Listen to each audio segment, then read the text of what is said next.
Greetings, and welcome to Lightworkers Unite for Healing Circle. My gosh, thank you for being here and wanting and being open to send out healing to the world, because that's what we do here tonight. And we're going to have a wonderful, loving 10-minute meditation from an amazing lady. I have guests from around the world that have come here. And you know what? 181 days ago, I sat in this very chair and looked outside when it was announced of what was happening in the world, in humanity, and said, somebody needs to bring everybody together so that they know that every night at 6 o'clock, there is some interaction and some tips, tools to help see our lives differently. And then a meditation that helps heal the world and have those waves of energy going out to the world. And you know, we're in 181 days today. Now, I haven't done it every day because after about 110 days of every day, 3 Facebook Lives a day that I was doing, because I wanted to bring you Tai Chi, I wanted to bring you inspiration, the daily dose, I've backed off, and now it's 3 times a week. And it's here to help you to have a place to go, that you know that you matter, that you are not alone. There's so many light workers, there's so many kind people that are on the planet that want to help, that want to serve, and they have wonderful tools and techniques and things that they have learned throughout their life to help them get through. And I'm blessed because I get to meet these people. I've had people from Italy to London to all over the world that have come on here. And tonight I have someone that's local. I'm very excited because she's from Phoenix, Arizona. Let's bring her on. Fawn, awesome Fawn. Welcome to the Healing Circle. Hello. So glad to be here. Thank you for inviting me, Angel. Yeah, we go way back, and it's wonderful to see you again and what you're doing. And you know what? Please go ahead and share what has been going on, what you're doing.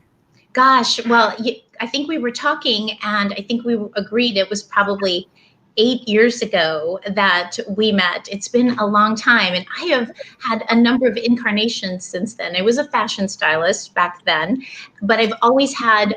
Do you remember? Yes, I remember that. Right. But, my best kept secret was actually that I had a meditation practice, and I've had a meditation practice for, well over 30 years now. And this practice has been so helpful in sustaining me through difficult times, through challenges. It's also given me this sense of confidence and a sense of okayness when things are rocky and uncertain. And I think, today in our world, there's a lot of uncertainty. There's a lot of confusion, and I think it can be very overwhelming. And so I'm just so grateful to have this meditation practice. And I'm so grateful for people like you that are creating a platform for people to learn more about ways to heal and ways to share with others and to take better care of one another. So I'm just so thrilled to be here. I started teaching meditation, and in that time, I went off to Texas and lived there for a few years. I worked on my family's farm. My father is an acupuncturist and herbalist, and so I'm, a native to natural healing and alternative ways of living and expressing who we are. And so I was in Houston for a while, and while I was there, I became an end-of-life doula. I've been a hospice volunteer for a number of years. And now my passion is helping people navigate end-of-life issues. Wow. Wow. You've said a lot about meditation and how it helps to accept your life. I love that. Also, I want to take one more and say hello to Willetta. Thank you for being here. And she says, thank you for your service. Mm-hmm. And hello, ladies. And Barbara, thank you for being here. And going back, Fawn, end of life doula and to step into helping. I mean, in this time also with everything in the grief, tell us a little bit more of how you've helped to serve. That's just beautiful. I've never Well, heard that. Yeah. Today, it's an auspicious opportunity to actually be here and talk about end of life, as we spend so much of our day remembering those who lost their lives in 9/11. And in particular, because we are at the place that we are with the pandemic and our political, the difficulties, navigating the difficulties of our divisiveness right now, and the polarity, we feel separate from one another. And then we think about the people that lost their lives and the people that went in courageously to help and to save others. It's an interesting irony that here we are, more divided than ever, but yet we can take a day where we can look back and we can ask ourselves, who is the best of us? What are those character traits? And they're when we serve others, when we put aside our differences, and when we look at the commonalities that we all have. And that inspires me in particular when it comes to end of life. And that's how I got started in hospice, was because I knew that I wanted to serve somehow. And it took me a while to figure out in what capacity I wanted to serve and I wanted to give back. It was, I thought about a number of different things, helping, women's shelter, women's organizations, building homes. But I read a book and learned about hospice and just immediately knew that that's where I wanted to be. And one thing led to another. And I found out about the End of Life Doula organization and jumped into it. And the more that I learned, the more that I recognized that there is a lot of healing that needs to be done in this space, mainly because we don't talk about death. It's a topic that we avoid, even though we know it's going to happen, even though it's the one truth that we can all agree on these days. It's something that we're hesitant to kind of stand up to and look in the face. And so we're usually reacting to death. We're usually managing it when it happens or at the 11th hour. And working in hospice taught me that we're missing a huge opportunity. We're missing an opportunity to have more comfort, have more peace of mind, have some closure. But in addition to that, when we muster the courage to look at death, we live fuller lives. I like to say you're never closest to the value of your life than when you're thinking about death. And we can use death as a way of asking ourselves, what really matters? And what are the most important things to me? And how do I want to leave my imprint on the world? And I think that allows us to live with more vitality, with more harmony, because you just don't want to waste your time on the distractions or on the habits that keep us away from our heart's desire. That's a beautiful way that you put that. I love how you put that. And it's very true when you have the vulnerability. And I believe that a lot of people don't, and they don't know what to do and what to say. And today, my grandma died today. I'm so sorry. Thank you. And it's not today. I mean, she died on 9/11, like when this happened. Oh, so in 2001. Yes, 2001. Thank you. And the thing is, I called my mama today and I said, Mama, how you doing? She's like, and I said, well, how you doing with grandma, with your mama? Yeah. And, a lot of people don't know that's part of it, is to be okay saying, hey, I'm here if you want to tell a story, like to bring it up. You hit the nail on the head. You can't talk about death without taking a look at grief.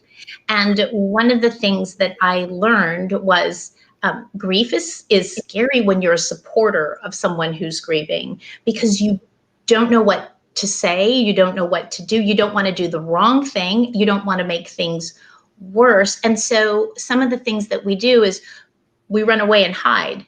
And I've been guilty of doing this, of not knowing better. Yeah, and it pains us because we feel ashamed and we feel guilty that we couldn't have been better for the people that we love. But then we don't really have the tools of how to show up in a way that provides actual comfort. And so in this process, I've learned some really, really valuable tips on how to be with someone when they're grieving. And it's, sure, I'd love to share. I think, one of the it seems very obvious, but I think it's something that we all tend to not do, and that is use the person's name who has died, because the people that were closest to them want to know that their memories are still held in the hearts of others. It helps them to feel like their loved one made impact on the world and left something behind in others. It's very comforting for people who've lost someone to hear that loved one's name. And I hear this over and over again. So if you're listening tonight and you know someone who's lost someone, don't be shy in using that person's name.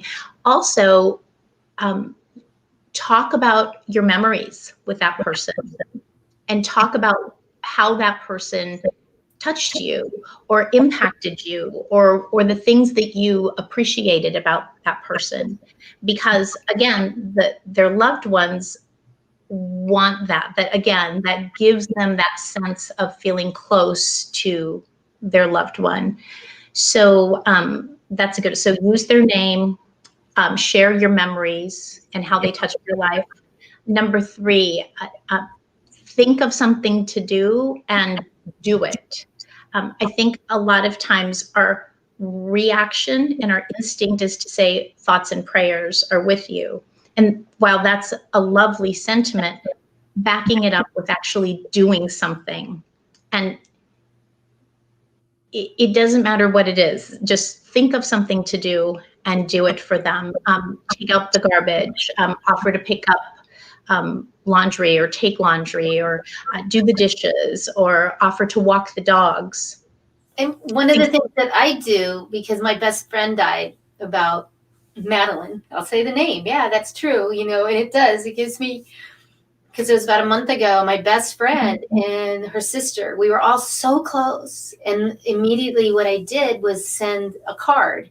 And it wasn't like a sympathy card. It was, and I wrote like what I remembered about Mad Woman and what we used to do in that card.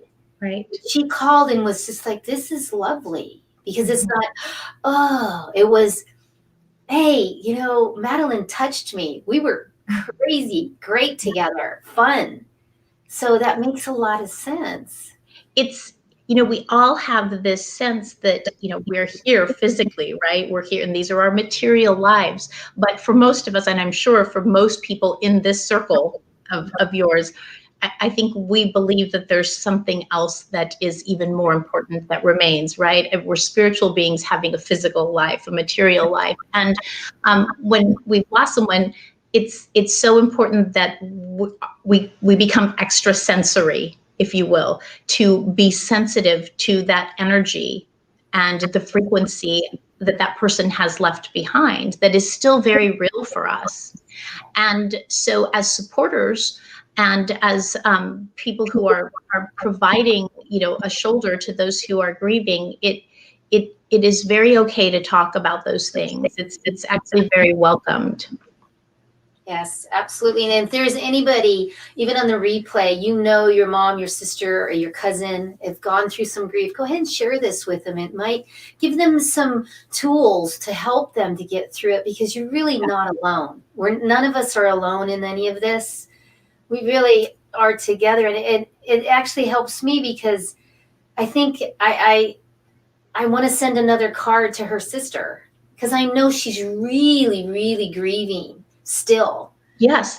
And oh gosh, thank you for saying that. 2 things. I actually just watched a movie last night called Speaking Grief. It's wonderful. You can go to their website. I think it's grief.org, and you can watch a film that was made on grieving. And that was one of the suggestions that someone made, is send a card, even if it's random and it's much later.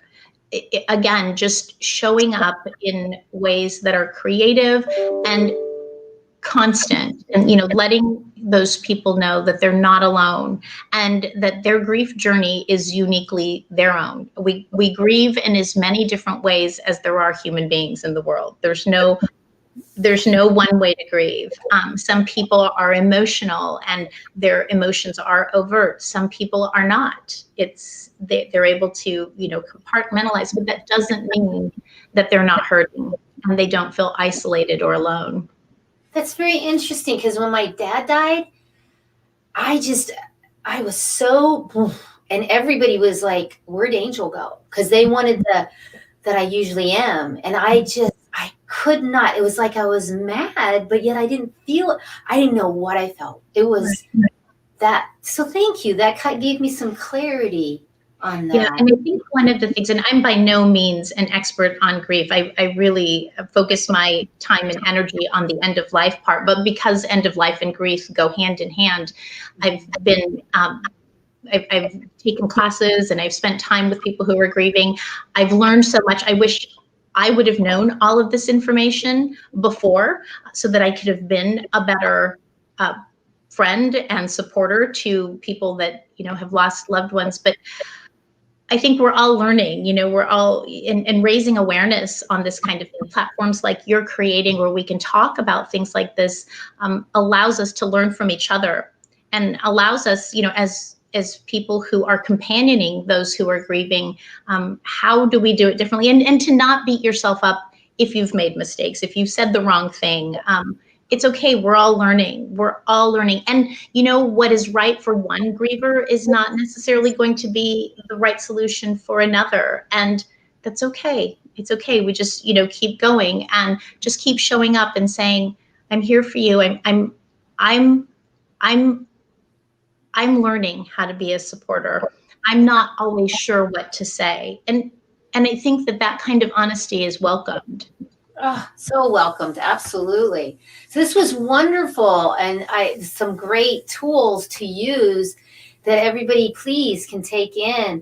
I am looking forward to also sending waves of energy healing for those people that are grieving 9/11 or have lost loved ones in this past, whatever it is that we've all probably lost. So, and it's not really lost. I don't believe it's lost, but so I would love for you to send the loving meditation out. So I'm going to, and everybody get comfortable. Get comfortable, and you don't have to think about sending it out to the universe, sending it out to all humanity, to the plants. You don't have to think about that. Just being in your vibrational field, right, Fawn, is going to send that energy out. So just listen to her beautiful words, and I'm going to let her have full screen, and I'll see you in about 10 minutes. Okay. I always think it's something extra special when I get to do a meditation with others. I think that the presence and the like-mindedness in intention and in focus and energy is incredibly powerful, and can also be a source of healing as well. So I'm honored to be here with all of you tonight. And if you're new to meditation, you can just follow along with my words. And if you get distracted, just come back to my words. If you are an active meditator and already have a practice, I invite you to join me in a loving kindness meditation. So find a seated position that's comfortable. Just let your body rest in the chair or wherever you're seated or lying. If it feels comfortable, you can close your eyes.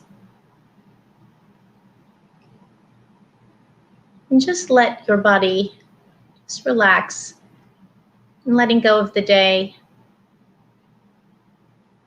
And just coming to this place right here. As if all of your weight is just relaxing and falling heavily onto the chair.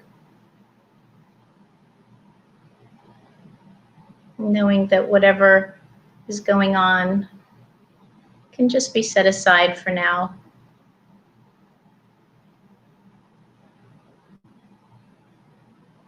Just fall into breathing rhythm that feels comfortable for you.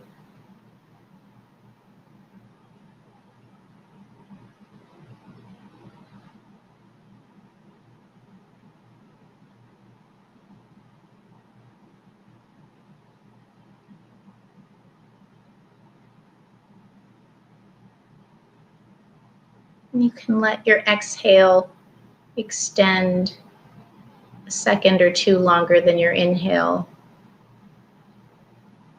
to invite more relaxation in.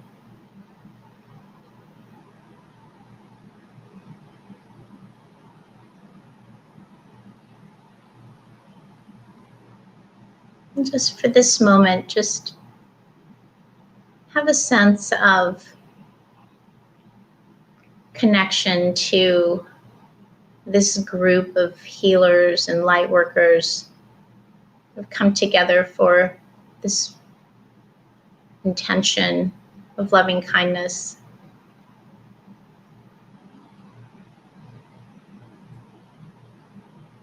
And just use that intentionality of the group to feel a sense of nourishment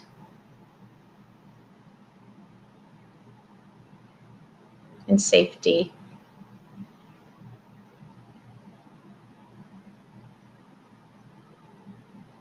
And comfort.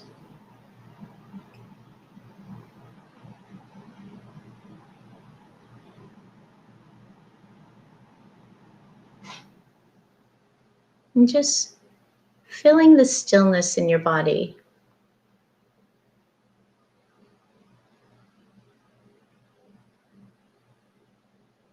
Relaxing your face muscles.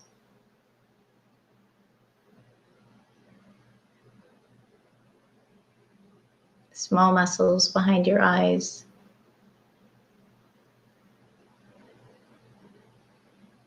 Letting your shoulders drop on the exhale.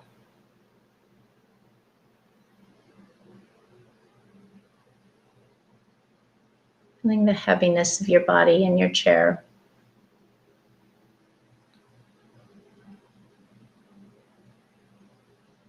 Now generating a sense of an open heart, an openness.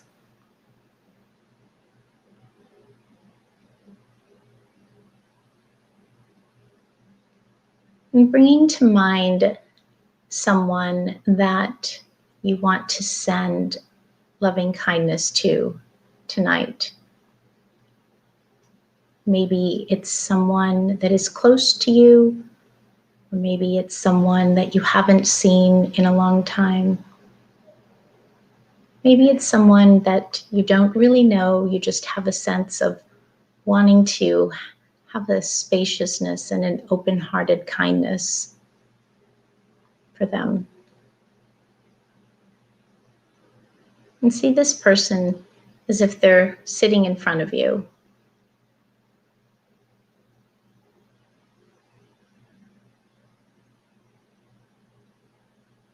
And having a sense that just like you, this person wants to feel valued,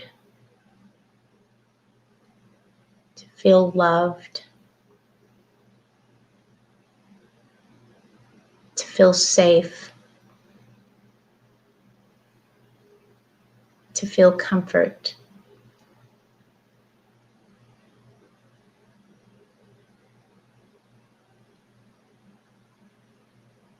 And just being with that sameness of you and this person.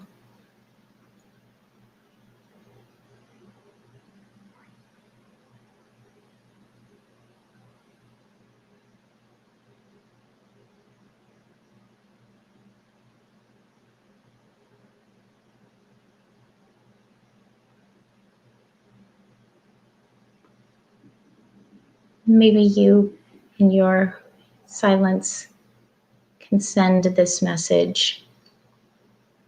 May you be happy. May you be at ease. May you feel comfort.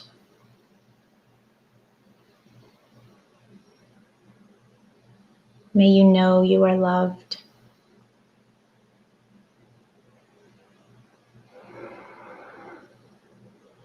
And just breathing in this space of open-hearted, loving kindness for this person.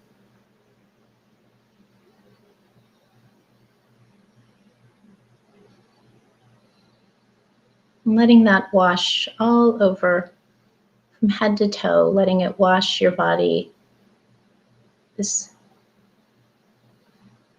care and these warm wishes for wellness.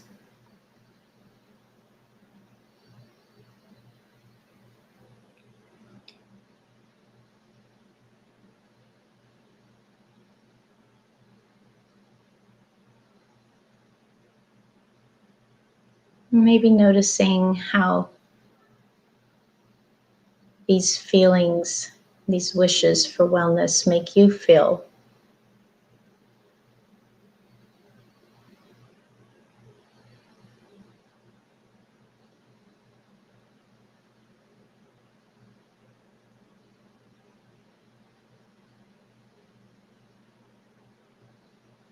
And then nodding to this person and wishing them well.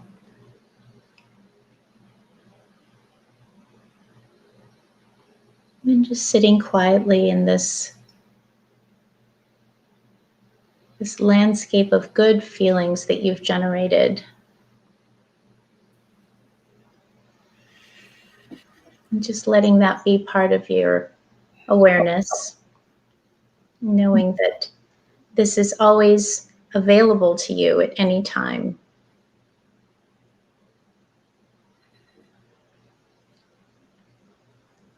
And when you're ready, you can open your eyes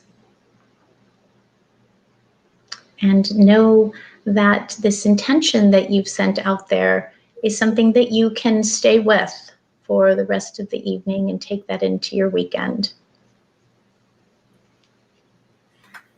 That was beautiful, Dawn. Thanks. That was such a loving, beautiful, serene, like soothing. Thank you for taking this and helping send those waves of healing energy out to the planet, to the whole world. Thank you. Thank you.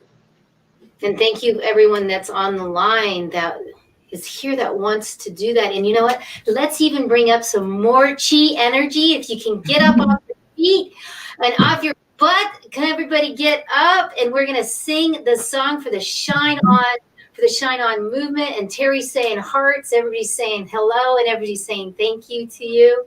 Thank you. Yes, I honor you so much. And let's all get up and let's sing this song now. This is the Shine On song.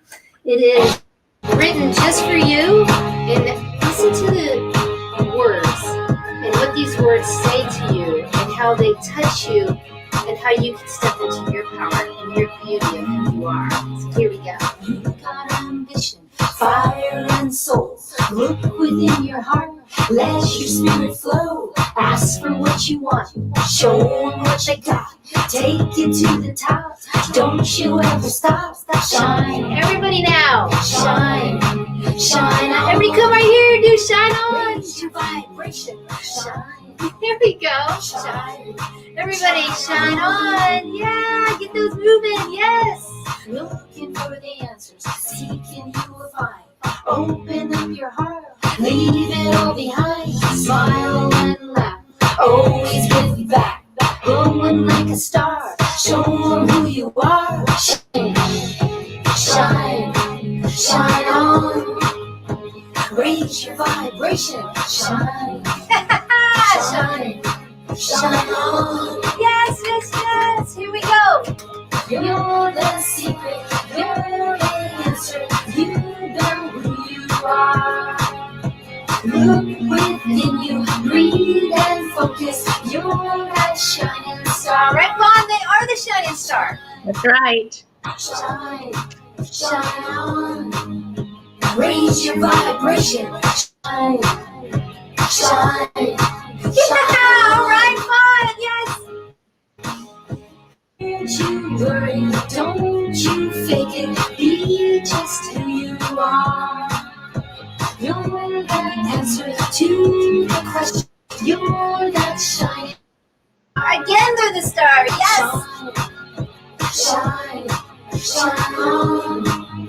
Raise your vibration. Shine, shine, shine on. Yeah. Oh, we got out. Now see all that you can be. Breathe into your heart. Don't you ever stop. Shine, shine, shine on. Raise your vibration. Shine, shine, shine on. Yeah, yay! Shining at being that. Always give back. Ask for what you want. Breathe and focus. Smile and laugh. Bringing that chi up and knowing that you totally matter. So fun. Yay. Thank you, Fawn, for playing along also. Yeah, so fun. And Terry and Tran and Ash and Robin. And Robin's giving all kinds of hearts and saying thank you for a beautiful meditation and for taking us into that place to help us to really connect. So thank you. Thank you so much for letting me be here. So good to see you again. And thank you for sharing your platform with me and your people and your followers. Thank you. Feel free to follow me at onelastthing.life, where I do death education and I help people plan for end of life. Oh, and yes, Fawn, please put your information on all the pages, because I know this goes out to a lot. Put them on all the pages. Go ahead and put all your information and go ahead and message. And it's what I always say to each and every one of you. You're not alone. Right. No matter what's happening, you're not alone. Reach out and ask for help. If they can't help, they can't. Move on. But asking for that help is so important. So thank you for what you do. I mean, thank you for what you do. You know, really. Lovely meditation, Ash says. Robin says, thank you, Ash. Thank you, You're welcome. And thank you for your energy. And Willetta, oh, thank you, everyone that's here and on the replay. So, and go ahead and share this, right, Fawn? Because some people are really stuck. They really are. And you can help in that way too. Yeah, I think that it's, you know, one of the hardest things to remember is that you aren't alone, even though sometimes it feels like you are completely alone. I've been there. You just have to make it through this next one. Your story is important, and your story of how you made it and how you just kept standing up again and facing the next day. That story matters, and that story needs to be told and needs to be shared with others who need to hear it. You never know when someone is leaning on your words or leaning on something that you've shared with them in the past. Yeah. Absolutely beautiful. Absolutely. Thank you so much. Okay. And thank you everybody else for being here tonight. And we got beautiful. Thank you, Kamika. Bam! Kamika's in the house. Rob's in the house. Thank you. Everybody's in the house. Please. Yeah, remember, you really matter. And again, before we get off, what do I always say? Change your mindset, energize your life, and shine on. Thank you, everybody. See you on Sunday, 6 o'clock. Shine.